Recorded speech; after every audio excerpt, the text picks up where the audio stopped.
దొంగలను పట్టించినందుకుగాను బహుమానంగా వచ్చిన సొమ్ము ఒక మూటగా కట్టి బొడ్డులో పెట్టుకొని భీమన్న బామ్మను చూడటానికి ఇంటిదారి పట్టాడు. ఈ డబ్బు చూసి బామ్మ చాలా సంతోషిస్తుంది. ఇక ఎన్నడూ తనని పనికిమాలిన వెధవ అని తిట్టదు. ఇలా అనుకొని వాడు ఎగురుతూ గెంతుతూ మహా ఉత్సాహంగా నడక సాగించాడు. భీమన్న కొంత దూరం వెళ్ళేసరికి దారిలో ఒక కాలవ తగిలింది. ఆ కాలవ చాలా లోతున పారుతున్నది. దానికి గట్లు చాలా ఎత్తుగా ఉన్నాయి. కాలవకు అడ్డంగా తేలికైన చెక్కల వంతెన వేసి ఉన్నది. భీమన్న ఉత్సాహంగా గెంతుతూ ఆ చెక్కల వంతెన మీదుగా పోయేటప్పుడు వంతెన కాస్త విరిగింది. సగం వంతెన కాలవలో పడిపోయింది, సగం నిలిచి ఉన్నది. భీమన్న కింద పడిపోతూ అదృష్టవశాత్తు నిలిచి ఉన్న భాగం పట్టుకొని వేలాడసాగాడు. వాడు పైకి ఎక్కలేక వంతెన చెక్క పట్టుకొని అలా వేలాడే సమయంలో అటుగా ఒక సాతాని వచ్చాడు.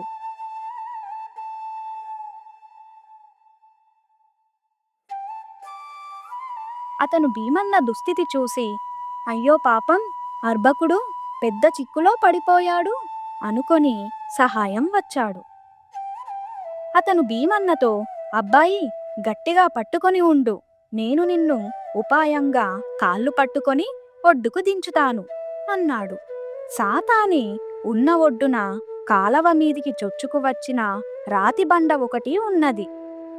సాతాని దానిమీద నిలబడి చేతులు ముందుకు చాస్తే భీమన్న పాదాలు అందుతాయి.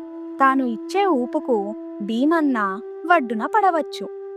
సాతాని ఆ రాతి బండ మీదికి వెళ్ళి నిలబడి తన చేతులు ముందుకు చాచి, అబ్బాయి, నీ పాదాలు నాకు అందించు అన్నాడు భీమన్నతో. భీమన్న తన పాదాలను సాతానికి అందించాడు. సాతాని వాటిని గట్టిగా పట్టుకున్నాడు. సాతాని చేయి తగలగానే భీమన్నకు కితకితలు వచ్చాయి. వాడు తన కాళ్లను పైకి గుంజుకున్నాడు.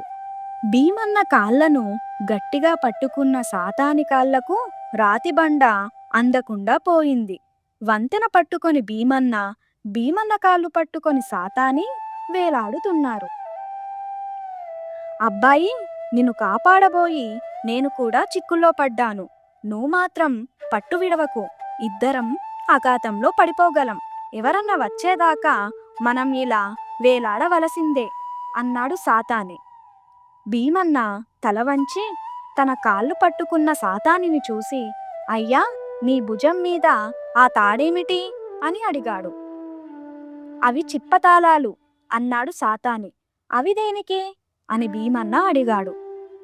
తాళాలు వాయిస్తూ పాట పాడుతూ ఇంటింటికి తిరిగి అడుక్కుంటాను అన్నాడు సాతాని. అలాగా, ఏది, ఒక పాట పాడు అన్నాడు భీమన్న. ఇప్పుడు పాట పాడటమేమిటి, నా మొహం అన్నాడు సాతాని. పాట పాడతావా, చేతులు వదిలిపెట్టమంటావా అన్నాడు భీమన్న. ఆ పని మాత్రం చెయ్యకు, నీకు పుణ్యం ఉంటది అంటూ సాతాని పాడటం ఆరంభించాడు. తాళాలు వాయించకుండా వట్టినే పాట పాడుతున్నావేమిటి, తాళాలు వాయించు అన్నాడు భీమన్న. నా చేతులతో నీ కాళ్ళు పట్టుకుంటిని గదా, తాళాలు వాయించటం ఎలా సాధ్యం అన్నాడు సాతాని. నీకు చెయ్యి విడిగా లేకపోతే నీ తాళాలిలా ఇయ్యి, నేను వాయిస్తాను అంటూ భీమన్న వంతెన వదిలి చేతులు సాతానికేసి చాచాడు. ఇద్దరూ అంత ఎత్తు నుంచి కాలువలోకి పడిపోయారు. అదృష్టవశాత్తు కాలవలో నీరు హెచ్చుగా లేదు. అందుచేత వారు మునిగిపోలేదు.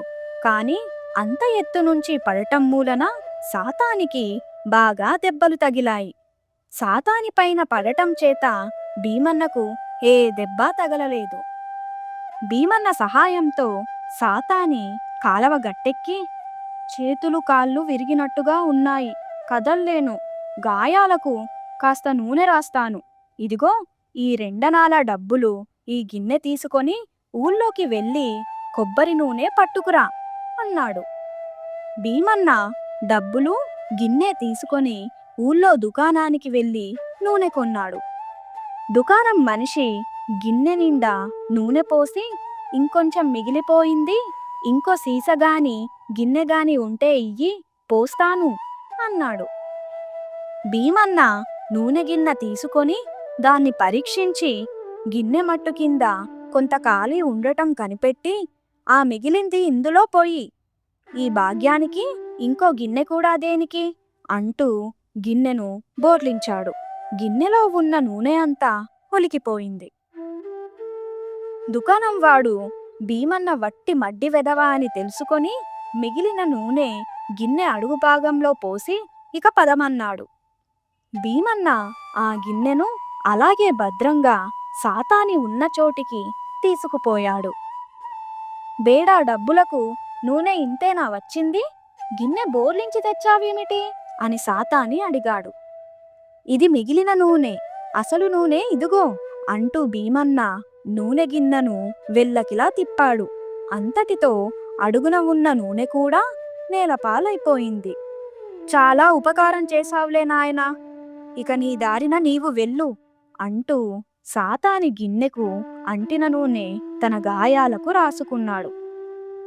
సాతాని తనను మెచ్చుకున్నందుకు సంతోషిస్తూ భీమన్న తన దారి పట్టాడు.